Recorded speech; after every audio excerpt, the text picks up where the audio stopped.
J'avais quand même une question parce que ça a été évoqué notamment par Samuel Layat dans un texte qui avait pas mal circulé, qui évoquait ces dispositifs-là, enfin ces revendications-là, notamment la revendication du RIC, et qui, de façon, je pense, assez volontairement provocante, disait mais au fond, il y a c'est un discours citoyenniste, entre guillemets, qui oublie peut-être aussi que dans le jeu des partis, de la vie politique partisane telle qu'on la connaît, au fond, ça permet d'institutionnaliser sur le long terme du conflit et de mettre en ordre du conflit. Et que ça, c'est quand même assez intéressant. Et que les autres dispositifs, RIC ou Assemblée citoyenne, ne remplissent peut-être pas ce rôle-là ou aussi bien. Ouais.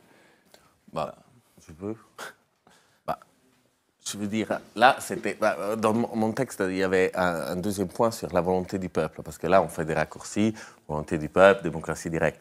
En fait, la démocratie directe, c'est pas un système, ou autrement dire, le RIC, c'est pas un système qui va donner de la voix au peuple. C'est pas ça, en fait. C'est un système qui va diviser les pouvoirs. Justement, en donnant les fameux droits politiques qu'on donne aux gens, ils sont enlevés des représentants, et du coup, il y a les pouvoirs qui sont plus divisés dans la société. Un RIC les RIC sont typiquement des instruments de conflit, parce que il faut, par exemple, 700 000 citoyens pour lancer une initiative. 700 000 qui lancent une initiative sur un sujet qui est clivant. Souvent, qui peuvent lancer une initiative pour contrer une loi qui a été faite par le Parlement.